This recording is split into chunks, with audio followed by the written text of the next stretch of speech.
أعوذ بالله من الشيطان الرجيم. بسم الله الرحمن الرحيم. ولقد يسرنا القرآن للذكر فهل من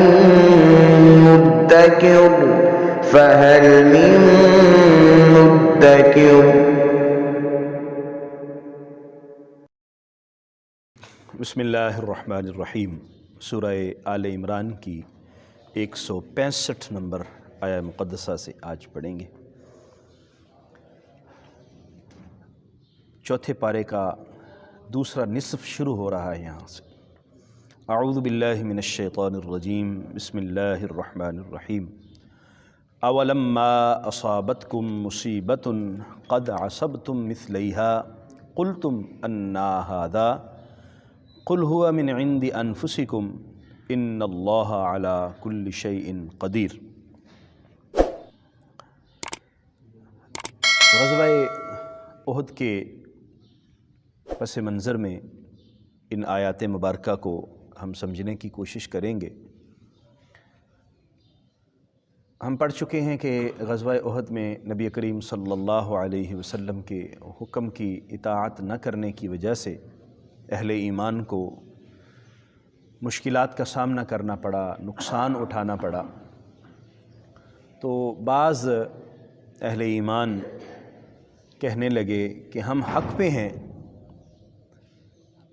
ہم سیدھے رستے پہ ہیں، جہاد کر رہے ہیں، نبی کریم صلی اللہ علیہ وسلم ہمارے ہمراہ ہیں، اللہ کے نبی ہمارے ساتھ ہیں اور ہم درست راہ پر جہاد کے لیے نکلے ہیں، پھر بھی ہمارا نقصان ہو گیا ہے. تو اب تو نقصان نہیں ہونا چاہیے. ہم کلمہ پڑھ رہے ہیں، نبی کے امتی ہیں، حضور کے صحابی ہیں، حضور کے ساتھ جنگ کے لیے نکلے ہیں، حضور ہمارے ساتھ ہیں، پھر بھی ہمارا نقصان ہو گیا. تو ان کی اس سوچ کو درست کیا جا رہا ہے کہ آج تمہارا نقصان ہوا ہے، اس سے پہلے تم نے بھی ان کا نقصان کیا تھا. غزوہ بدر میں ان کے 70 لوگ مارے گئے تھے اور اتنے ہی گرفتار ہوئے. یہاں غزوہ احد میں اہل ایمان کے 70 شہید ہوئے تھے. تو فرمایا جا رہا ہے کہ تمہیں جو نقصان ہوا ہے اس سے تم دگنا نقصان ان کو پہنچا چکے ہو. لیکن ایسا اب نہیں ہے کہ جو تم مرضی کرتے رہو اور تمہیں کوئی نقصان نہ ہو. جب نبی کریم صلی اللہ علیہ وسلم کے حکم پر مکمل عمل نہیں ہوگا تو پھر نقصان تو اٹھانا پڑے گا.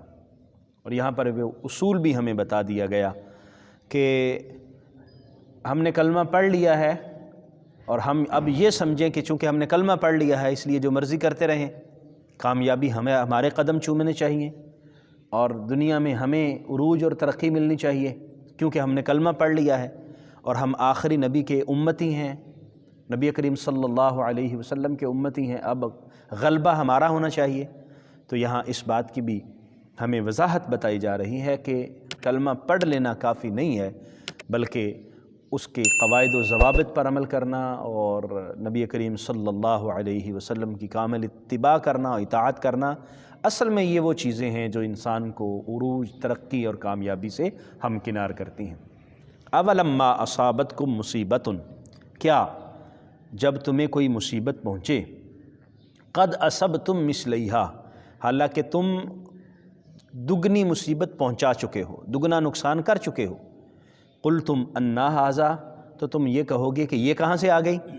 کوئی بھی مصیبت پہنچے تو تم یہ کہو گے کہ یہ کیوں آئی ہے، کہاں سے آ گئی ہے، ہمارے پاس تو کوئی مصیبت نہیں آنی چاہیے، ہمیں تو کوئی تکلیف نہیں ہونی چاہیے. قل، محبوب فرما دیجئے، ہوا من عند انفسکم، یہ مصیبت تمہاری اپنی ہی طرف سے آئی ہے. یعنی حضور صلی اللہ علیہ وسلم کی اگر نافرمانی نہ کی جاتی تو مصیبت نہ آتی. جن لوگوں کو اس درے پر مقرر کیا تھا، ہم بار بار یہ بات ذکر کر رہے ہیں، بار بار قرآن مجید میں اس بات کا ذکر آ رہا ہے کہ جن کو وہاں پر مقرر کیا گیا تھا اگر وہ نہ ہٹتے اور اپنی جگہ نہ چھوڑتے تو مسلمانوں کو نقصان نہ ہوتا. تو جو نقصان ہوا ہے وہ اپنی ہی وجہ سے ہوا ہے، اس کو اللہ کی طرف منسوب نہ کیا جائے اور یہ نہ کہا جائے کہ ہم چونکہ حضور کے ساتھ جہاد کے لیے آئے ہیں تو ہم غلطیاں بھی کرتے رہیں اور ہم جو مرضی کرتے رہیں تو ہمیں کوئی نقصان نہ ہو، نہیں، ایسا نہیں ہے۔ قل ہوا من عند انفسکم، یہ تمہاری اپنی ہی طرف سے ہے۔ ان اللہ علی کل شیء قدیر، بے شک اللہ تبارک و تعالی ہر چیز پر قادر ہے۔ وما اصابکم یوم التقى الجمعان، اور جو تمہیں نقصان پہنچا اس دن جس دن دونوں لشکر آپس میں لڑے، آپس میں ان کی جنگ ہوئی، فبإذن اللہ، تو اس کی وجہ اللہ کا اذن ہے، اللہ کی تقدیر ہے، اللہ کے فیصلے ہیں۔ اللہ تبارک و تعالیٰ نے جو اصول اور قواعد مقرر کیے ہیں یہ اس کے مطابق ہوا ہے۔ ایک بات تو یہ ہے کہ اللہ کے اذن سے یہ ہوا ہے، اللہ تبارک و تعالیٰ کے اصول اور قاعدے ہیں، اللہ وہ اسی کے مطابق عمل فرماتا ہے۔ اور دوسری بات یہ ہے وَلِيَعْلَمَ الْمُؤْمِنِينَ، تاکہ اللہ کریم مومنوں کو واضح فرما دے، ظاہر کر دے کہ نبی کریم صلی اللہ علیہ وسلم کے جو ساتھ ہیں وہ مومن کون کون سے ہیں اور منافق کون کون سے ہیں۔ وہ لوگ جو حضور علیہ الصلاۃ والسلام کے ساتھ تلوار پکڑ کے آئے ہیں، پتہ چل جائے اپنے کون ہیں اور بیگانے کون ہیں، دل سے جو حضور کے ساتھ ہیں وہ کون، اللہ تو جانتا ہے اور رسول اللہ صلی اللہ علیہ وسلم بھی جانتے ہیں، لیکن اہل ایمان کے سامنے چیزوں کو ظاہر کرنا ضروری تھا، اور وہ ایسے ہی مواقع پر ظاہر ہوتی ہیں جب مشکلات آتی ہیں تو پھر پتہ چلتا ہے کہ مشکل میں ساتھ کھڑا ہونے والا کون ہے اور بھاگنے والا کون، اور وہاں پھر اصل میں خبر ملتی ہے۔ وَلِيَعْلَمَ الْمُؤْمِنِينَ، تاکہ اللہ مومنوں کو ظاہر فرما دے، وَلِيَعْلَمَ الَّذِينَ نَافَقُوا، اور ان لوگوں کو ظاہر فرما دے جنہوں نے منافقت کی ہے، جو نفاق کے ساتھ اور اندر اور باہر اور کے ساتھ حضور کے ساتھ ملے ہوئے۔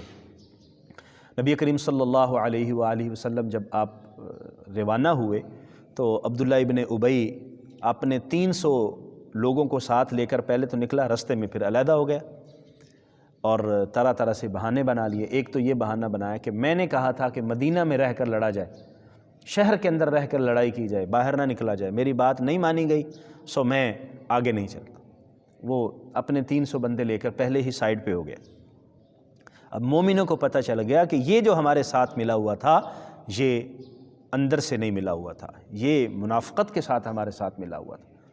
وقیل لہم تعالوا قاتلوا فی سبیل اللہ او ادفعوا، اور منافقوں کے بارے میں ذکر ہو رہا ہے اور انہیں کہا گیا تعالوا، آؤ، قاتلوا فی سبیل اللہ، اللہ کے رستے میں جہاد کرو، لڑائی کرو اللہ کے رستے میں، او ادفعوا، یا دفاع کرو، لڑائی کرو، آ کے میدان جہاد میں آ جاؤ، میدان جہاد میں آ کے دشمن کے آمنے سامنے کھڑے ہو کر لڑو، تو یا پھر تم پیچھے رہ جاؤ اور دفاع کرو تاکہ دشمن کہیں شہر پر حملہ نہ کرے، کچھ کرو۔ قالو، انہوں نے کہا لو نعلم قتالا لاتبعناکم، اگر ہم لڑائی کو جانتے ہوتے تو ہم آپ کی اتباع کرتے۔ اب اس کا ایک مفہوم تو یہ ہے کہ ہم لڑائی ہمیں آتی نہیں ہے، اگر آتی ہوتی تو ہم آپ کے ساتھ جلتے اور جا کے لڑتے۔ دوسرا یہ ہے کہ اگر ہمیں اس لڑائی میں کوئی فائدہ نظر آتا تو پھر ہم آپ کے پیچھے چلتے، اور انہوں نے ایسا ہی کیا۔ جب اہل ایمان کو شہادتیں نصیب ہوئیں اور غزوہ احد کے اندر اہل ایمان کو مشکلات کا سامنا کرنا پڑا تو انہوں نے پیچھے سے باتیں کی، ہم نہیں کہتے تھے کہ نہ جاؤ، اب انہوں نے ہماری بات نہیں مانی، دیکھو نقصان اٹھا لیا ہے، احد میں جا کے اب اتنے لوگ قتل ہو گئے، ہماری بات نہیں مانی۔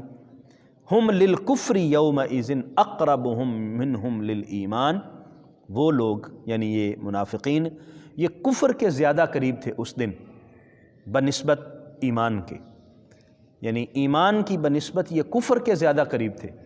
اب کفر کے زیادہ قریب اس اعتبار سے تھے، ایک تو یہ ظاہری طور پر اب کافروں والی بولی بول رہے تھے، دوسرا یہ ہے کہ یہ اہل ایمان کا نقصان چاہتے تھے، اور جس طرح کافر نقصان چاہتے تھے یہ بھی اہل ایمان کا نقصان چاہتے تھے، اور یہ بھی کفر والی باتیں کر رہے تھے۔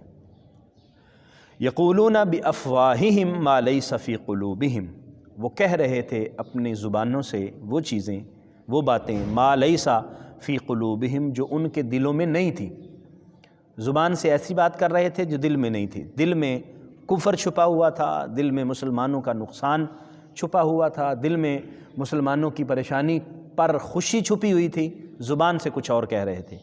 واللہ اعلم بما یکتمون، اور اللہ تبارک و تعالی زیادہ بہتر جانتا ہے جو وہ چھپا رہے تھے۔ اللہ کریم کو ہر چیز کا علم ہے، جو منافقین دل میں باتیں چھپائے ہوئے تھے اور جو وہ پروگرام رکھتے تھے، اللہ کریم ان ساری چیزوں سے آگاہ ہے۔ الذین قالوا لاخوانہم، ان لوگوں نے اپنے بھائیوں سے کہا، یعنی ان منافقین نے اپنے بھائیوں سے کہا، وقعدوا، حالانکہ یہ خود بیٹھے رہے، لڑائی کے لیے نہیں گئے، جو گئے تو واپس آ گئے، کیا کہا، لو اطاعونا ما قتلوا، اگر وہ ہماری بات مان لیتے تو نہ قتل کیے جاتے۔ احد میں جانے والے مسلمان جو جام شہادت نوش کر گئے ہیں، اگر وہ ہماری بات مان لیتے اور وہ لڑائی کے لیے میدان احد میں نہ جاتے تو آج پھر وہاں قتل بھی نہ ہوتے۔ تو انہوں نے اس بات کا باقاعدہ اظہار خوشی کا اظہار کیا اور اس پر اتراتے رہے کہ ہم نے جو کہا تھا وہ ٹھیک تھا اور یہ مسلمان غلط ہو گئے اور وہاں چلے گئے، نہ جاتے تو نہ نقصان ہوتا وغیرہ وغیرہ۔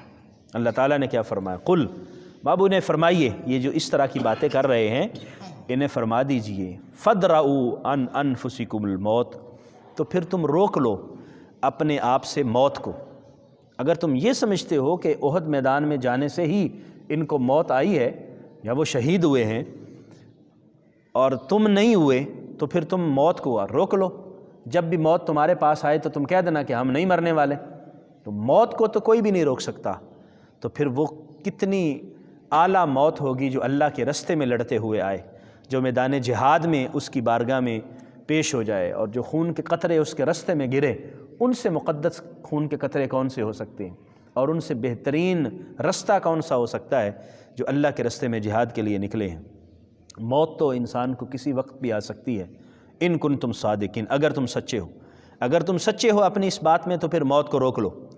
تمہارا یہ کہنا کہ وہ میدان جہاد میں گئے تو شہید ہو گئے، ہم نہیں گئے تو اس لیے ہم بچ گئے ہیں، تو یہ تو کوئی بات نہیں ہے۔ تو پھر اگر تم بچ گئے ہو تو پھر بچ کے رہنا، کبھی بھی پھر موت کو اپنے پاس نہ آنے دینا، لیکن ایسا نہیں کر سکو گے۔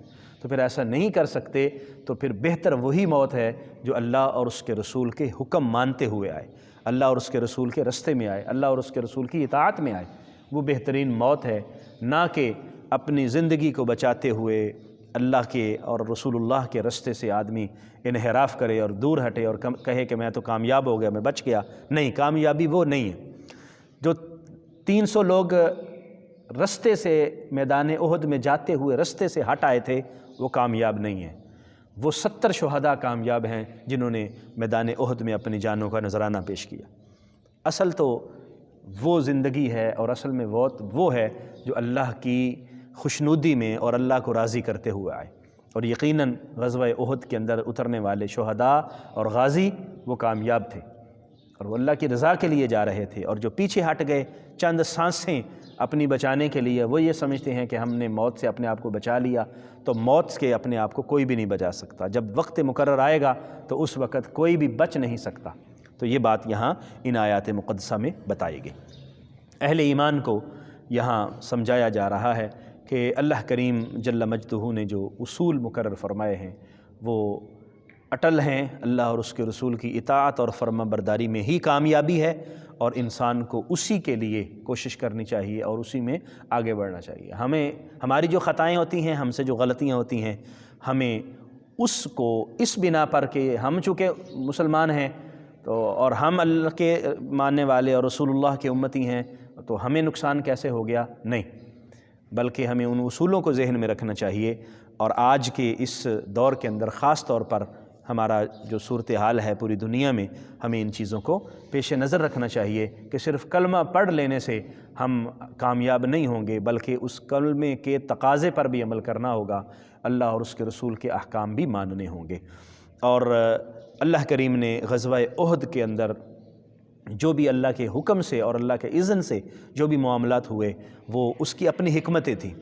ایک تو یہ ظاہر ہو جائے ایمان والے کون ہیں، یہ ظاہر ہو جائے منافقین کون ہیں، اور امتحان ہو جائے، اور جو شہید ہوئے اللہ ان کے درجات کو بلند فرمائے، اور جو غازی ہو گئے ان کو سبق ملے تاکہ آئندہ جو غزوات ہیں، آئندہ جو لڑائیاں ہوں گی، ان میں اس طرح کی غلطیوں کو نہ دہرایا جائے۔